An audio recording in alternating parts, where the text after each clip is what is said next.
repetitive narration. Named after the great Renaissance masters and trained. Wait, is this the movie or a trailer? An evil born 3,000 years ago. Oh good, evil born 3,000 years ago. Evil is always better when it comes from the BC. Are the colors going to be like this during the whole flashback? Because I will go ahead and stab my eyeballs to save trouble. I see this movie went to the underworld school of not giving a shit if you can tell which guys are which. Every 3,000 years, the stars would align. Every 3,000 years, something will align, cliché. His brotherhood was turned to stone.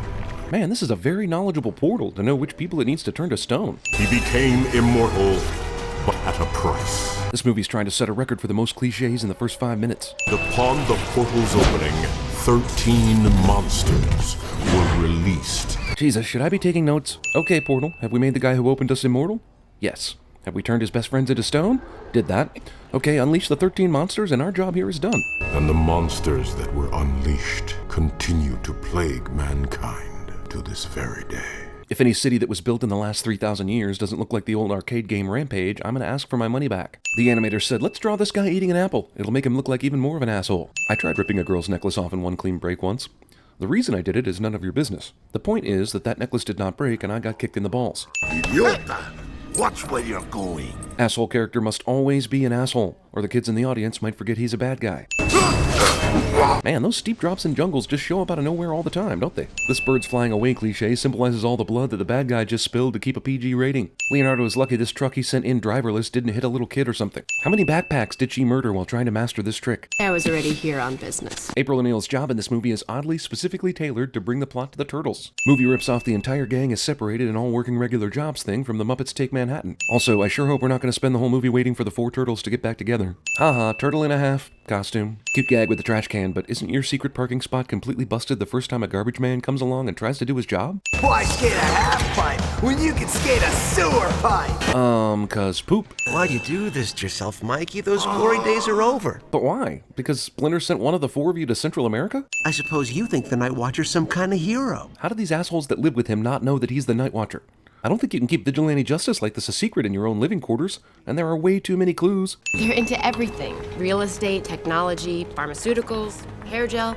I don't wear hair gel. The screenwriters didn't write dialogue either. Hey, I was born careful. This highly secure museum allows cargo to be carried through its showrooms with easily tipped, unsecure, valuable artifacts on display. Also, April knows who Casey is. You let this asshole carry crates through an area like this and don't expect him to mess something up? TMNT steals Mr. Incredible from The Incredibles. This immortal asshole has been searching for these statues for 3,000 years, but April traipses off to the Central American rainforest and finds them instantly. And it's time to stumble upon Leonardo and catch up a bit. This is my associate, Casey. Nice to meet you, Kenny. Haha, he's rich and forgets people's names immediately after being told. If we had come here to hurt you, you'd be hurting already. Was there a need for stealth then?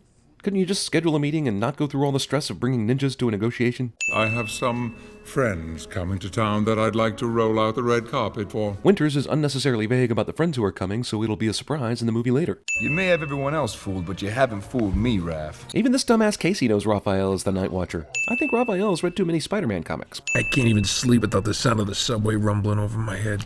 Said no New Yorker ever. Raphael is doing what the one person who bought a ticket to this movie was doing when he watched this scene. Reviving 3,000-year-old statues can be accomplished with the use of a thing.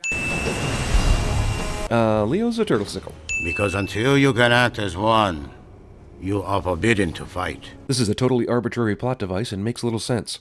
Leonardo, go to Central America by yourself and become a leader. I'm sure the time alone will give you amazing management skills. Meanwhile, the other 3 turtles will be forbidden to fight while you're gone, resenting you, becoming weak, out of shape, and out of practice until you return. Also, again, Splinter demonstrates a complete and total disregard for the safety of all the people being robbed, killed, beaten, etc. while he teaches his pupils important mental lessons. And the Night Watcher was the only guy to pick up the slack. Raphael's basically beating it into Leonardo's head that he's the Night Watcher. Guy with his attitude suddenly defends a total stranger? Come on. A full third of this movie goes by before all 4 turtles are even in the same place at the same time. Good thing the year-long turtle hiatus has ended exactly as the bad guy's statue-reviving plan kicks into gear. All these ninjas turn and look after the retreat hand signal.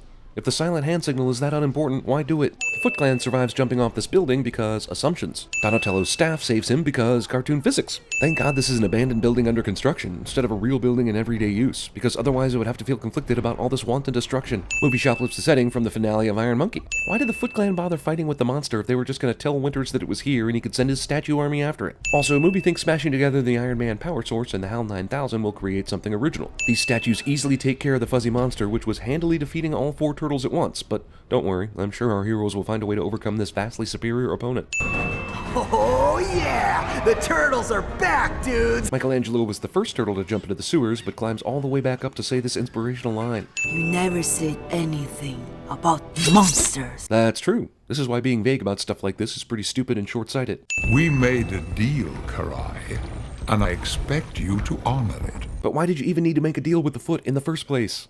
By the time the furry monsters appeared, you had awoken your statue warrior friend, so what do you need the Foot patrolling for? You may be the eyes and ears, but they are the muscle. This is clearly not the instructions you gave them earlier. After you told them to be the eyes and ears, you said, Greet them warmly, and bring them to me. all you had to do was say, if you see some monsters, tell me, I'll take care of them. The f***ing end. We interrupt the Gilmore Girls. Breaking news report concerning last night's fight just happens to be coming on as soon as Splinter turns on the TV. It sounds like something out of science fiction. Boys! Splinter somehow immediately knows the news report involves the Turtles. This same exact story would have been on the news the next day without them because the Foot Clan was fighting the monster before they even got there, and all the science fiction stuff would have still applied. I am most disappointed in you. You are the eldest of your brothers. Weren't they all a part of the same brood? Isn't this splitting hairs? He's older by like 30 seconds or something, right? Save the brute vigilante junk for that night watchman. Night Watcher. Leonardo had no problem remembering Night Watcher last night, but now suddenly can't remember the name the next morning. I didn't see the statue army anywhere in this fight. I am f***ing confused as to who is supposed to be doing what in this movie. Where did this dude come from? Did he know that the monster was on a train and jumped down onto the speeding train when it came by? Monsters continue to plague humanity, but no humanity ever sees them. Hot female artifact collector is also a kung fu expert, because cartoon. Witnesses say there are holes in the floors. The news still doesn't know anything about this story other than the holes in the floors, but this is still a science fiction story that gets the turtles in trouble. Meanwhile, newspapers don't give a shit about that story and are still covering Night Watcher like it's brand new. We got bigger things to worry about tonight than criminals. Like what? Perfect timing is perfect. Fortunately for the human Casey, this chase takes place along a path where all the gaps between buildings are jumpable. Was the monster hunting army just hanging out in the alley waiting for the bad monster to show up? Also, how the f*** has no one seen a monster like this flying around New York City? It's impossible! Did I mention we ran into a monster last night? Last f***ing night? That whole montage with the statue dudes capturing tons of monsters, that was all in one night? Guys who the boss man specifically said were the muscles show up long after any muscle is required. Basically, they're the driver of the paddy wagon. The Foot did all the work on this capture. Watch out! He's just tackle the guy and take cover if you've got the time to know what's coming. More time was spent on the logistics of this burp than the plot of this movie. Looks South American. That's your department, April. How has she not seen this already? They say 3,000 years ago, some great warrior. April just happens to know the exact myth that actually happens to be coming true right now. Also, April's just giving us the same story we got in the opening flashback, with some of the same flashbacky footage as well. Also, a movie unwittingly lays the groundwork for Dragon Ball Evolution's story structure. This has Winter's name written all over it. When selling poison darts, do you need to have your company name written on it? Wouldn't it be better not to have your name written on it? Fine then. I quit. Geez, is this the only story we know how to tell with these guys? But if the curse is broken, we will no longer be immortal. When Winters became immortal and his brothers turned to stone, the monster seemed to be an entirely separate byproduct. But now we're being told that the statue curse is tied to the monster somehow. This portal must be the most random evil to hit Earth ever. The portal is set to open in the next 24 hours. Phew, that leaves us just enough time to stop it. And when the portal opens, we'll lose the city to monsters within hours. Within days, the country. And within weeks, the world. Movie unintentionally writes the entire treatment for Pacific Rim in a throwaway line of dialogue. It's like Halley's Comet, only monsters come out. So wait, this portal opens every 3,000 years and monsters come out every time? After 4.5 billion years, there should literally be millions of monsters on Earth and virtually no humans. You know what you must do. Pick the blue flower and climb to the top of the mountain and not die while doing it. Attention all on-duty officers. Report of a disturbance on 32nd. Discount Batman. Also, just go to 32nd Street. Anywhere. You'll find the disturbance. Somehow. This is the exact same newspaper from several days ago when Casey was reading it. Also, is that the only reason why there's a guy in here who's oblivious to the cook freaking out? So they can have a joke about him also being oblivious to the Night Watcher walking right by while he reads about him? This is the strangest musical cue ever. Black Betty? An African-American work song made popular by Ram Jam in 1977? One of the 13 monsters is basically Jack Jack. Here you go, pal. Take everything. I'm not even looking. I'll never understand this kind of thing in movies. This guy was afraid of the little gremlin that was in the kitchen.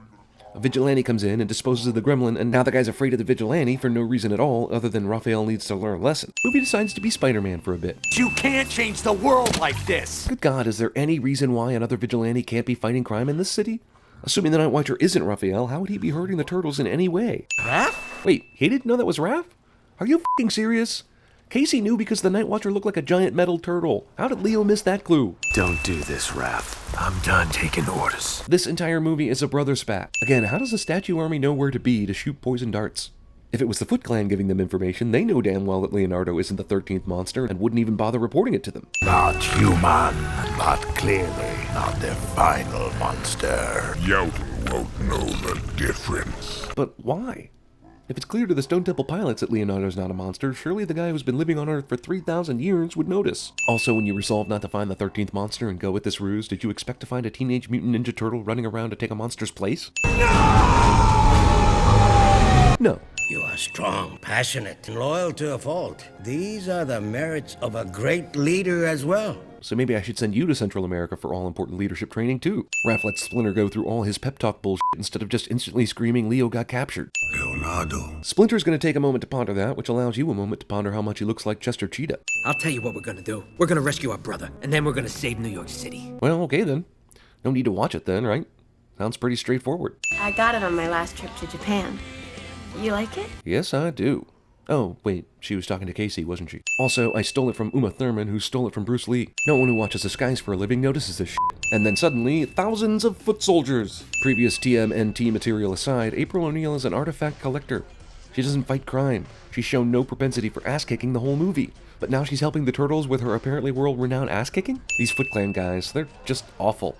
Have they ever won a fight against anything? If you can run on the shoulders of your enemies, why did you bother fighting any of them in the first place? Sure was a good thing Casey was clumsy earlier, so he could know about this. Leo has been unconscious since his capture, but he comes to just as he's rescued and is even ready to fight just a few minutes later. That's what this is about, Miss O'Neil. Penance. So why did you spend the whole movie acting like a bad guy and deliberately giving vague information? This suddenly a good guy moment makes no sense. With one monster still free, the curse will never be broken! Evil dudes spell out the plan for all the potential good guys in attendance. Turtles have to learn to be a team before their big final showdown where they all fight individually. Everyone in New York City is like the Nazgul. They don't notice shit. All these monsters conveniently come through the exact spot where Splinter can knock them back into the portal. So did we win? I don't f***ing know, dude. Your guess is as good as mine. I gave up trying to follow this plot ages ago. Pesky missing final monster issue sorts itself out quite nicely. This is truly the dumbest portal ever. What is its purpose? It randomly drops monsters everywhere. For what reason? And then you can just send monsters back if you have the power to do so? The portal needs to reassess its life plan. Maybe go to Central America and learn leadership. That's what I'm talking about. Your friends just had a horrible crash, though. Might want to check on them. Oh, of course this didn't hurt anyone. We will have further business together. The kind that involves familiar faces from your past. Just say Shredder's coming back already and be done with it. Jesus. The effects of the portal wait until after Winters tells everybody thanks before taking him up to heaven. Or whatever. We live together. We train together. We fight together. Hey, remember when Lawrence Fishburne was narrating this movie back in the beginning? Yeah, me too. Good times.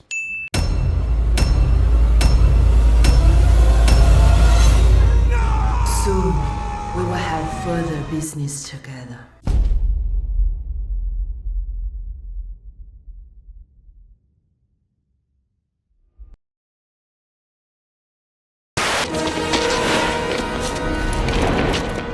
That's impossible.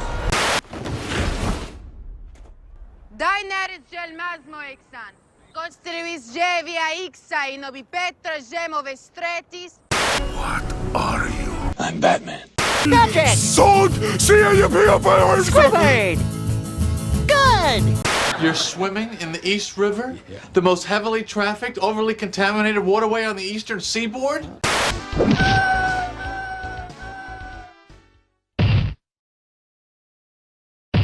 You win!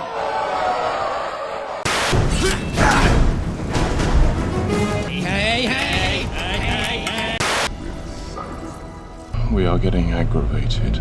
Yes, we are.